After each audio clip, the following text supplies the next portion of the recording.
it's Liz, and I know it's been a hot minute since I put out a video, and there's a couple of reasons for that. Obviously, as you all know, I broke my finger. This is my new wedding band. It used to be a thumb ring, and now it just like slides just over it. And I'm finally able to like make a fist. It's not 100%, got most of my mobility back. So I was just discharged from physical therapy and from my doctor today. So super excited about that.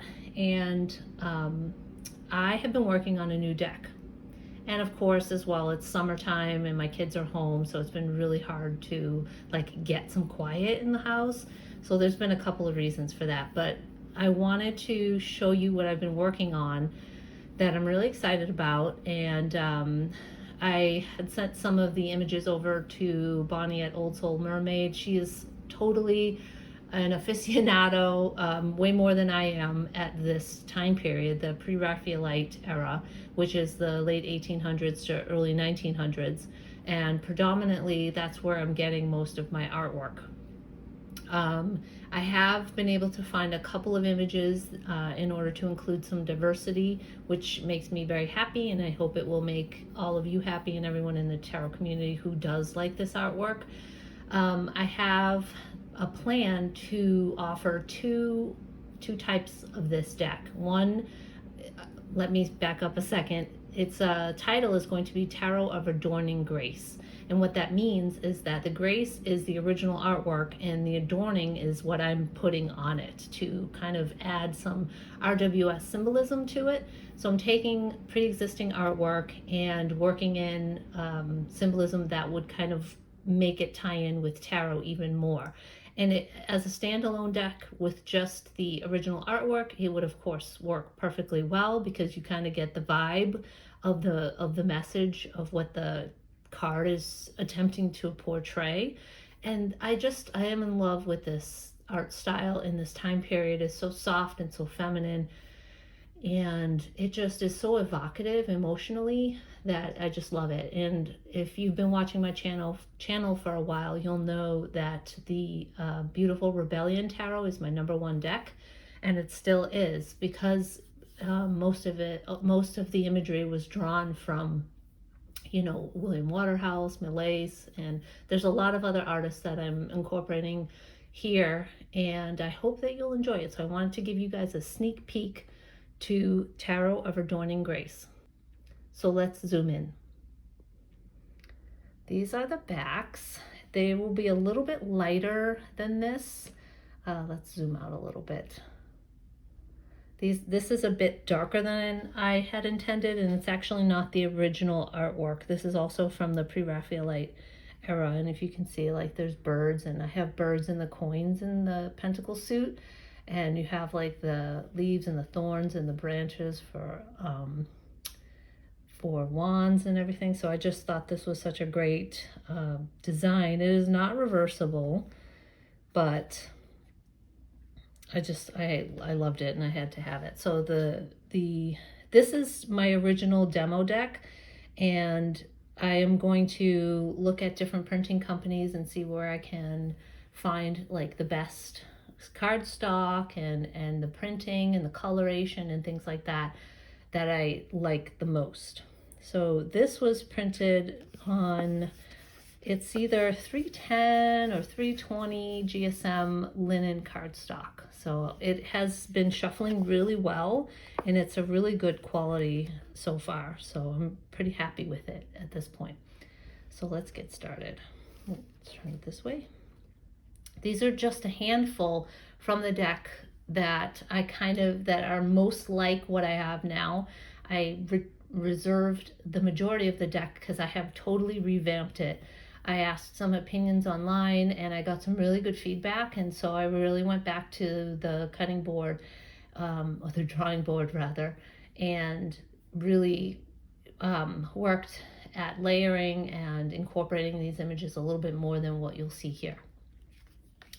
So here's my 8 of Wands. So a lot of the images that I had first kind of went over the border a little bit, but behind the title, and I don't have that anymore. I wanted to be consistent, and I, incorporated the wands a little bit more behind her in the back. And here you'll see some smoke coming off of the wands. That's not going to be in the final deck either. I thought if it felt a little bit dirty. When I looked, it looked like she was dirty, but it's really smoke coming from the wands.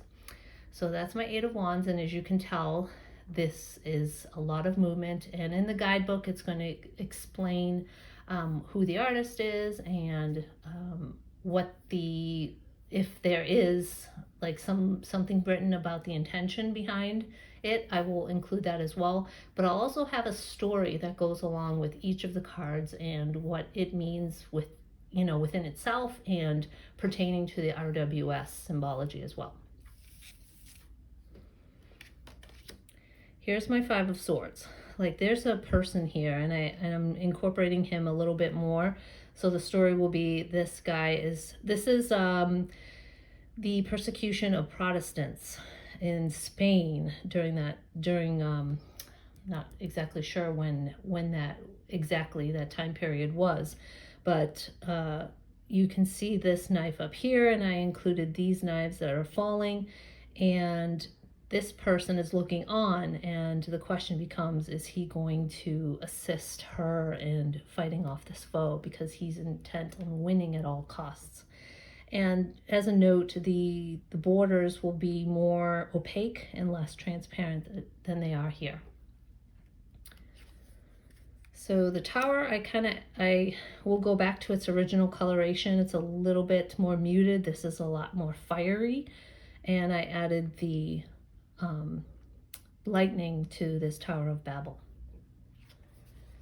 So there's nudity, lots of it in this time period. Here's one of the world cards, and I'm not going to show you the other one because I completely changed it. But this one will have this wreath behind her head and behind her arm. So it'll be more incorporated into the image itself. And it'll still have this flower. So the flower is for purity, as opposed to the Fool, which you'll see also has a white rose. This one is more fuller and more open, and the circle wreath stands for completion. So the Hanged Man, and you can't really tell from this, but there's a knife here, and I'm not sure if I'm going to keep this little like illumination here, but basically the idea behind it is he is taken captive, and he has to find a way to get that knife to release him from his binds. So he has to think outside of the box, and he has to find new ways to solve the problem. And the Lovers, this is Romeo and Juliet, and as you'll see, I added this apple at his thigh, and I also included this little snake in the back here. So it's meant to, depict obviously the lover's scene, but also the sweet temptation of love, as well as its challenges and obstacles as well.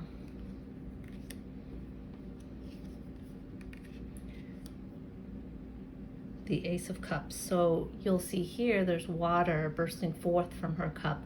That was the only change I made to this image here, and I thought it was apt for the Ace of Cups always is overflowing with abundance.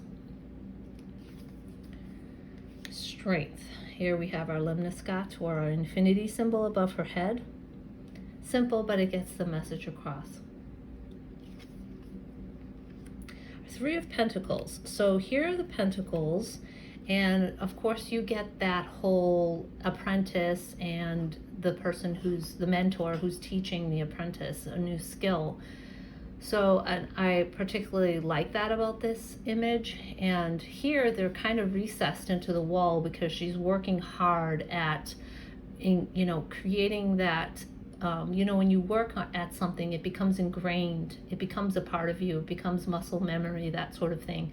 So you'll see it's like becoming part of the wall, but you'll also notice that there are birds there are two facing forward and one facing back. So when you are learning a new skill, a lot of times it's 2 steps forward, 1 step back.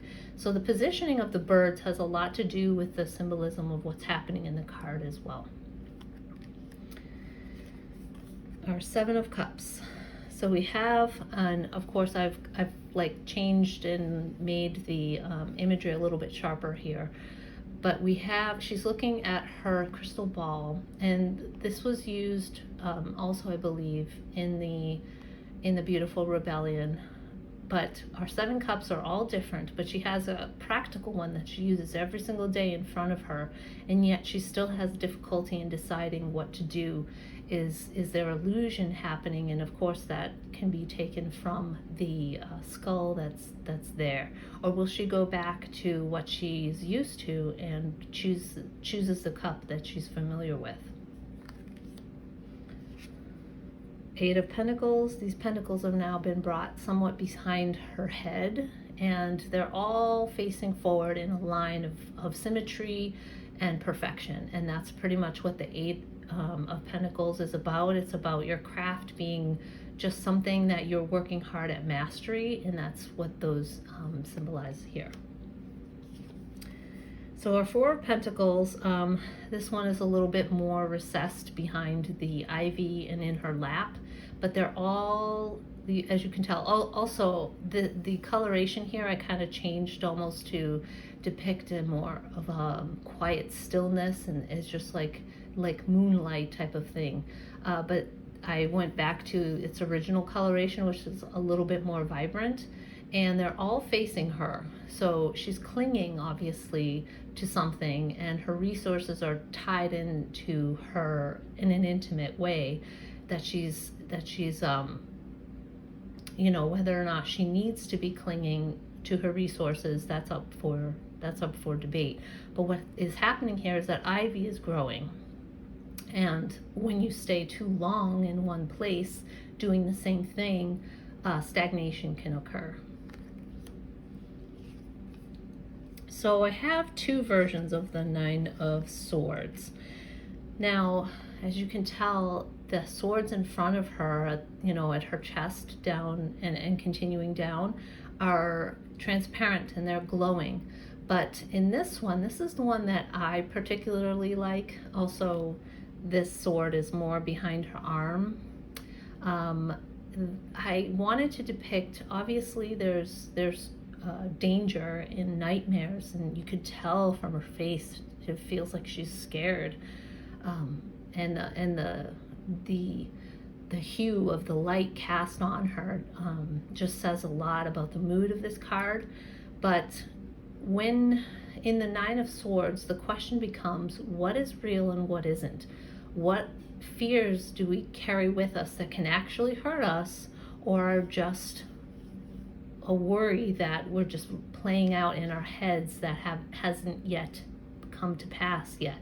So these are more like self-imposed fears, but these are the ones that actually have merit.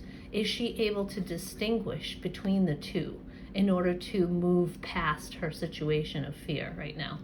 But because it's a little bit bloody, I wanted to include this one that has all 9 swords with no, excuse me, with no injury at all to her. Let me know your thoughts. Like, what do you think about these 2? Do you like the one on the left with that added symbolism of real fear, or the one on the right with no injury at all? So here's a Chariot. Now I zoomed her out. She's like pretty zoomed in right now, but you're going to get a little bit more of the horse and the wings and everything. You'll get a little bit more of what's beneath her. So I added this phantom horse head here.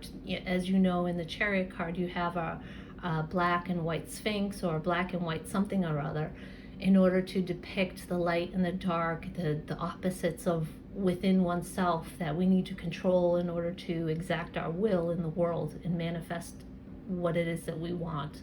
So I wanted to depict that.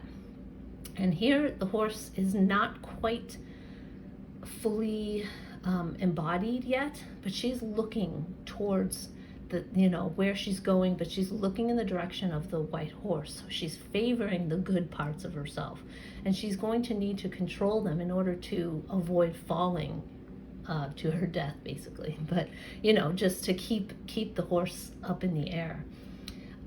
So you can see there's like a tear. I don't know if you can make that out, but there's a tear on the dark horse here. So this horse is more like tucked in, more introspective, and this horse is more looking out, possibly looking at what the white horse is doing. So this one seems to have a better way of guiding its rider.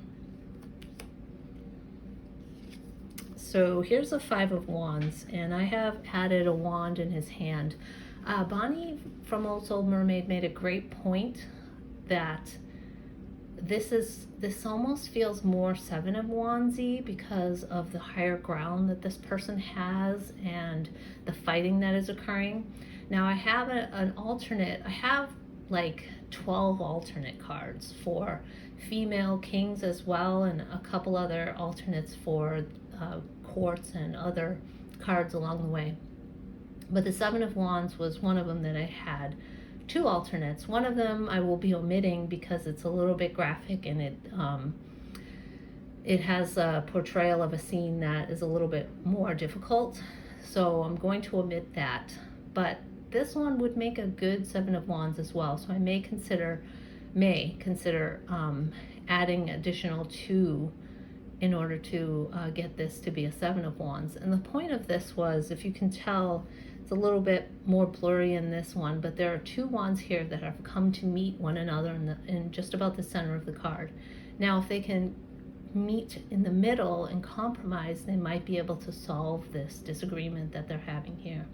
And since there's a head injury here for our poor guy here, it feels more combative than, let's say, a 5 of Wands, which is more of a competition-based disagreement.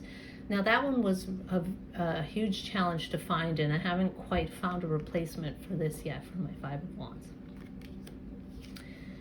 So we have our 7 of Pentacles.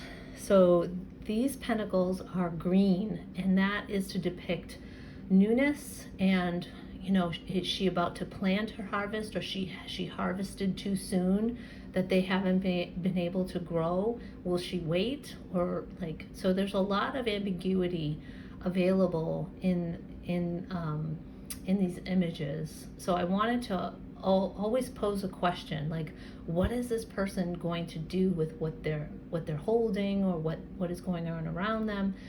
So it definitely has a story, to be told about these cards. So what I'm discussing is what I've added. So if you can imagine what these cards would look like without what I've added, then that is the unadorned version, the original, that I'll also have available. So if these additions don't appeal to you, then you might want to consider the unadorned version, or get both and kind of mix and match. I haven't decided if I would keep the same backing for both. Let me know what you think about that. So 3 of Wands. So we have our 3 quills here, and she has set her quills down, and she's taking a sip from her bowl, because now's the time to let the universe take control. The ships are out at sea, she's done the work, and now it's about detaching oneself. And the reason why it's a very similar color is because the underlying message of this card is it possible to detach ourselves from the outcome of our goal? We identify so hard with what it is we want to achieve, that if the goal isn't met in the exact way that we have foreseen in our own mind, it's hard for us to imagine it happening any other way, because that came from our imagination. But sometimes things manifest and things happen in different ways that we never expected. So this coloration here is about detaching ourselves from the outcome. So our beautiful Page of Cups here, and we have our cup, and we have our jumping fish, and there's some clinging here, and there's definitely a newness here happening with the waterfall. But I didn't include that. My additions are the greenery, the cup, and the fish.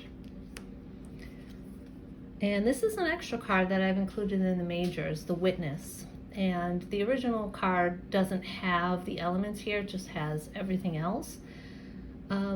Basically, this card is about becoming the witness and being able to observe our own thoughts and target our motivations and our triggers, whether it be of the mind, if we have things like if we're clinging too hard to resources and material things, if relationships, having them be like codependent, whatever, whatever thoughts are happening, whatever they happen to pertain to, of mind, body, and soul, and spirit, that's what this card is about. It's about the action of taking the time to step back and notice what it is that is causing you to have this dilemma. Like, is it a repeated pattern in our lives, and things like that. So here's our Fool, and we have my addition here was the white rose, and here's our, instead of a dog, we have our little our fawn. Couldn't think of the name. So we have our little fawn here, and that definitely symbolizes newness as well. And if you remember in the world card, that white rose was full and in bloom. This one's a little bit smaller and a little bit tighter together. So I love this one for the Fool because she's just having a great time, and she's just off to experience life in her own way, to the beat of her own drum. So here we have Flaming June as our sun, and I've lightened the greenery by her face a little bit so it doesn't look as heavy. But the sunflower is the only addition that I made. So I really, really, really wanted, I don't have the Tarot of Delphi, and I really wanted Flaming June as the sun. So I thought to myself, you know what, just make your own deck. And I think that having broken my finger is what kind of led me down this path, because I had some extra time on my hands, and I just kind of started looking at imagery, and one thing led to another, and I'm almost done. I'm having some issues with the printer as far as the bleed lines, which is like you have to extend the image like way past what it would actually look like on the card, so that when it cuts, it doesn't leave any white lines anywhere. So I'm trying to retain as much of the image as possible without stretching it out too far. So that's the challenge that I'm working on right now. So here we have our star, and I have darkened the image a little bit because it felt a little bit washed out. And I've added this dove for hope and this star for guidance.